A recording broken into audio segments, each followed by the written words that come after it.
Silver's not going to amount to a hill of beans. In fact, a hill of beans is going to be worth a whole lot more than silver ever will be, or gold for that matter.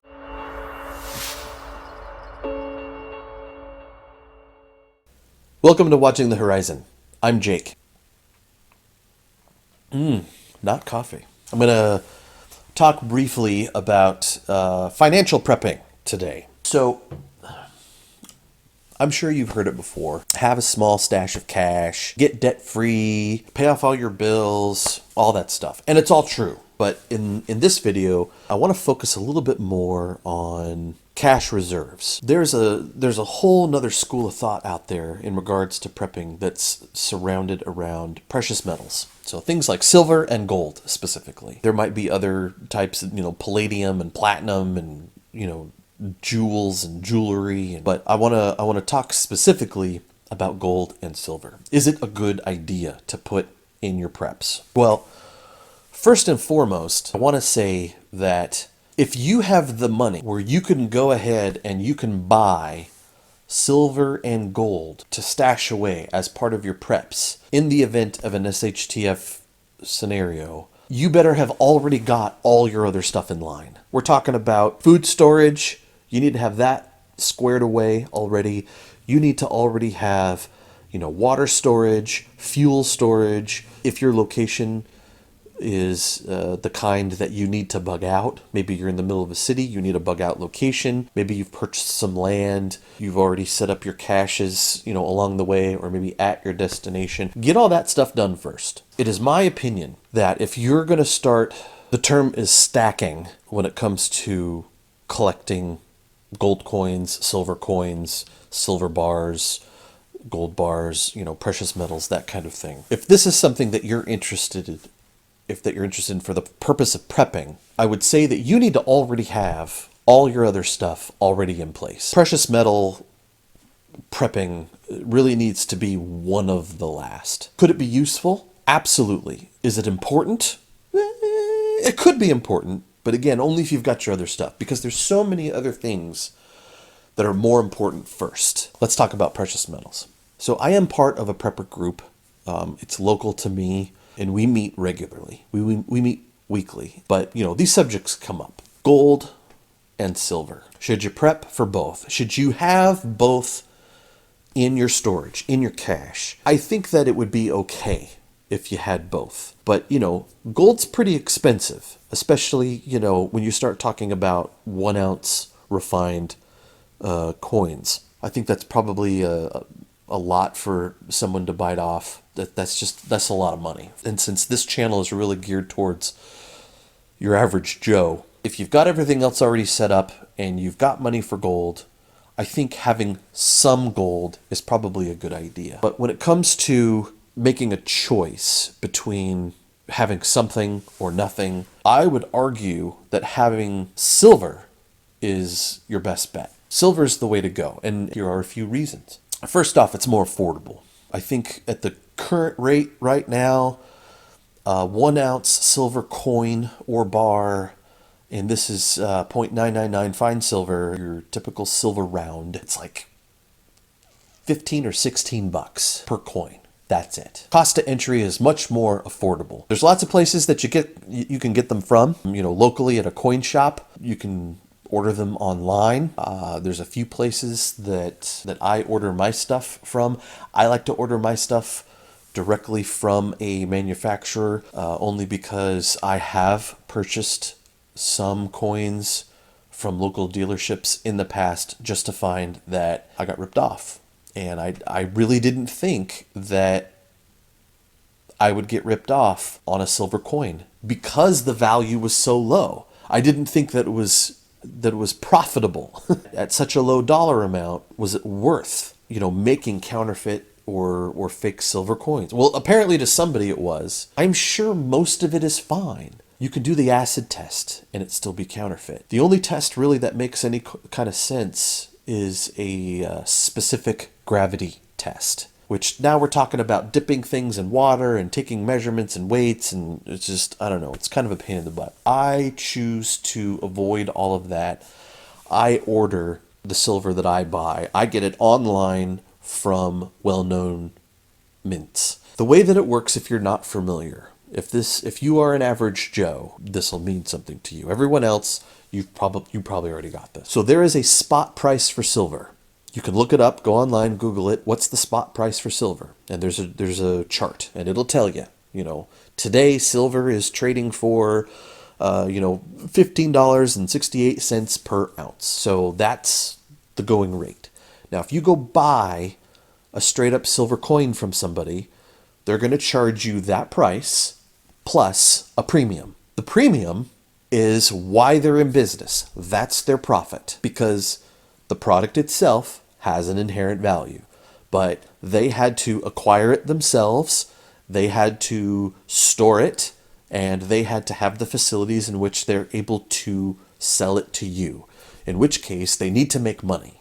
And that's okay. There's nothing wrong with the premium. But, of course, you want to pay the lowest premium possible. Because if you wanted to sell some silver, the going rate for silver is whatever the spot price is. Kind of like Blue Book value for cars. It's telling you what the value is. If you go to a dealer, they got to tack on a margin. Depending on where you go, you will see that different places have different premium amounts. Sometimes based on volume, the more you purchase, the more of a discount they will give you towards the overall premium. I've seen premiums as much as a couple dollars per ounce.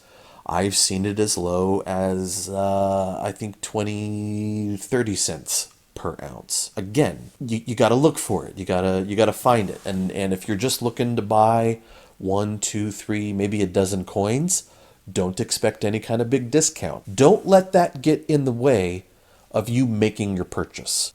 Now, in an SHTF situation, we got to talk about the backdrop. We got to talk about the setting.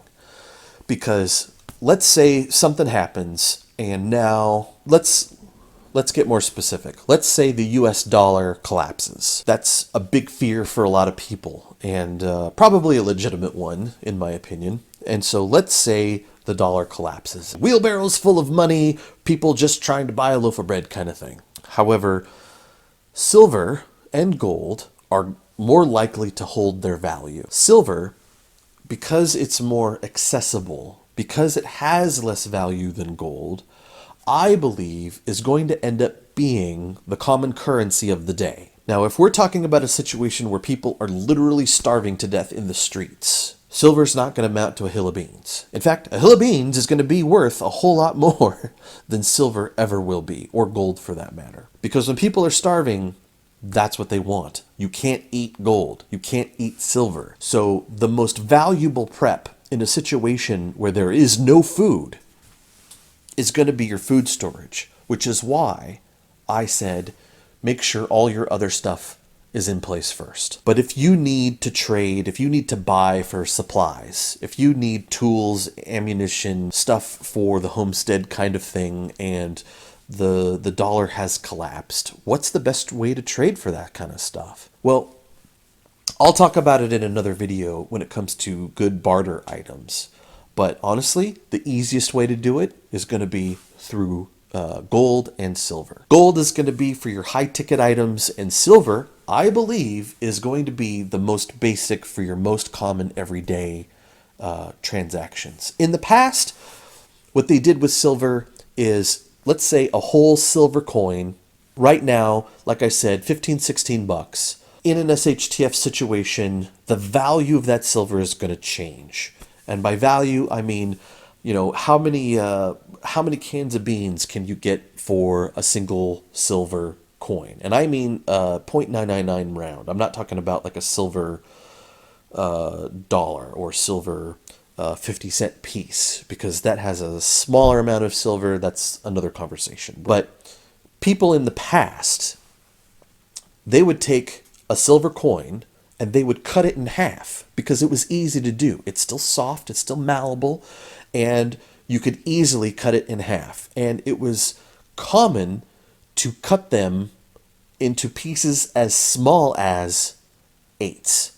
You can cut them into 8 equal pieces. For those of you who are Pirates of the Caribbean fan, when they make reference to a piece of 8, That's what they're talking about. A piece of silver cut into 8 equal pieces. And so this is how you make change when you're not relying on, the US currency system. And that's a lot easier to do with a silver bar or a silver coin rather than, gold. Because gold is in fact so much more valuable. I mean, you'd have to be doing, slivers if all you want is to buy this small thing or this amount of groceries. You'll be grossly overpaying otherwise. So silver, in my mind, silver is like having 5, 10s, and 50s.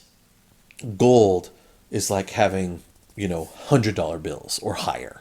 What would you rather have? A stack of, hundreds and the inability to make change? Or would you rather have the same amount, the same value, the same dollar amount, but instead in silver? And so it's a lot easier to make change. That's my thought process on it. But I certainly welcome those of you probably been doing it more than I have. I certainly welcome your comments. I'd like to hear from you what your thoughts are, how you think it's going to go down if it ever goes down. But yeah, so that's my 2 cents on it. That's, for the average Joe, if you're thinking about buying some silver, do it. Buy some silver. But buy silver 0.999. It doesn't have to be, US mint coins or anything like that. Those are harder to come by and they have collector value. So you're going to end up paying more than what the silver is actually worth. And, if you want to throw down like $100 worth of silver, a couple $100, that's fine. But again, if that $100 could go towards, food storage for your family or making sure that your other preps are in line, I would say that your money is better spent there. So that's my thoughts on it. Tell me what you think. I'd love to hear it. And be sure to keep your eyes open.